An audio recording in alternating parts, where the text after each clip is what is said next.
예, 안녕하세요. 오늘은 어저께 이어서 초보 창업자 부가가치세에 대한 절세 방법에 대해서 소개를 드리겠습니다. 그 어제는 기초적인 부가가치 기초 개념과 간이가세제 기준에 대해서 설명을 드렸는데요. 오늘은 부가가치세의 전체적인 흐름하고 그다음에 이거를 절세할 수 있는 방법에 대해서 말씀을 드리겠습니다.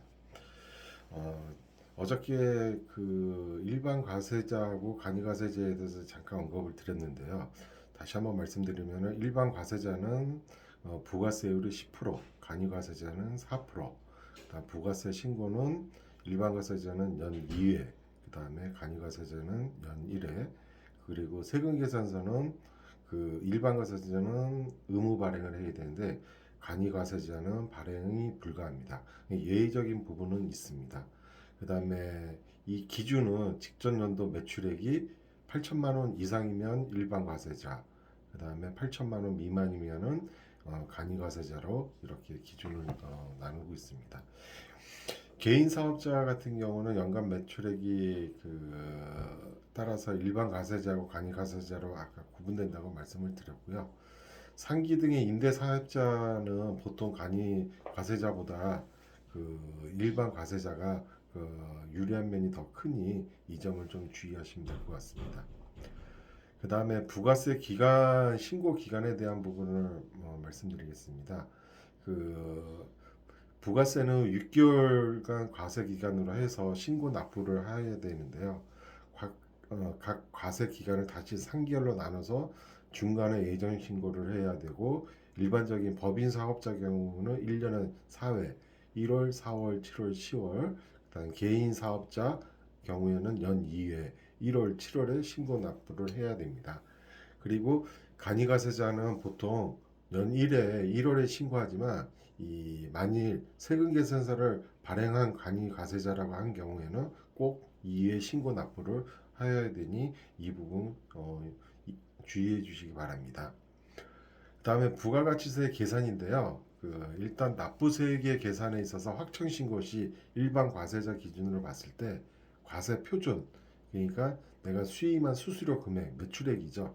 거기에 10%로 보면은 매출세액이 됩니다.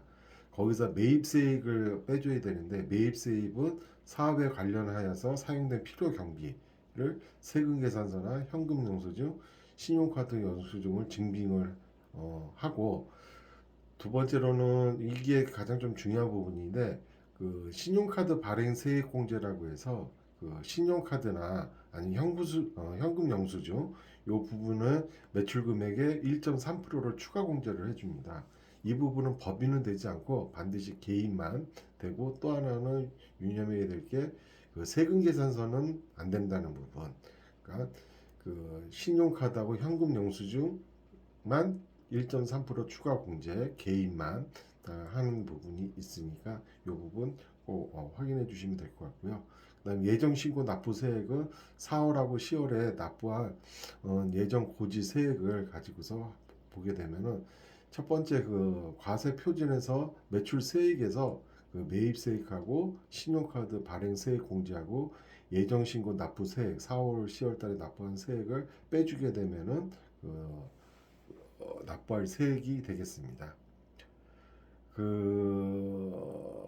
그다음에 부가가치세에서를 절세할 수 있는 전략이 있는데 이 부분을 크게 네 가지로 볼 수 있습니다. 그래서 세금 계산서를 철저히 받는다. 그래서 우리가 보통 이렇게 물건을 사고 계산서를 안 받거나 아니면은 임대료 같은 경우 계산서를 안 받는 경우가 있는데 꼭 세금 계산서를 철저히 받고, 두 번째 일반 과세자에게 매입을 한다. 그래서 이 부분은 뭐냐면 간이과세자한테 받게 되면은 세금 계산서를 발급이 불가능하니까 나중에 공제는 못 받으니까 되도록이면 일반 과세자한테 매입을 하고, 일단 세 번째가 사업용 신용카드를 생활화하자. 그래서 이거 같은 경우는 우리가 신용카드에 대한 부분에 있어서 일일이 이 부분을 현금보다 매입세 공제 누락을 감소할 수 있는 부분이 있는데 이 부분을 생활화해서 카드를 생활화하면은 나중에 부가가치세 공제받을 때 증빙 자료나 이런 것도 쉽게 할 수 있고, 그 다음에 가장 중요한 부분입니다.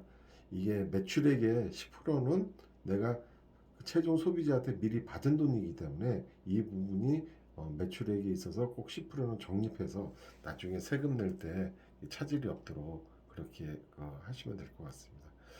그래서 오늘은 이 부가가치세 전체적인 흐름과 절세 방법에 대해서 알아봤는데요. 아무래도 초기 창업을 하다 보면 정신도 없고 여러 가지로 또 세금에 대한 또 이런 부분에서 생소하다 보니까 많이 좀 부담이 갈 텐데, 이런 부분을 하나하나 좀 준비를 해서 하나씩 하나씩 한다고 하면은 좀 큰 무리가 없고, 또한 이 아무래도 세무적인 부분이 전문적인 지식이 필요하기 때문에 좀 어려운 부분이 있으면은 세무서를 통해서 이렇게 진행하면은 큰 무리가 없을 것 같습니다. 여러분 모두 대박 나시기를 바랍니다. 네, 이상 마치겠습니다.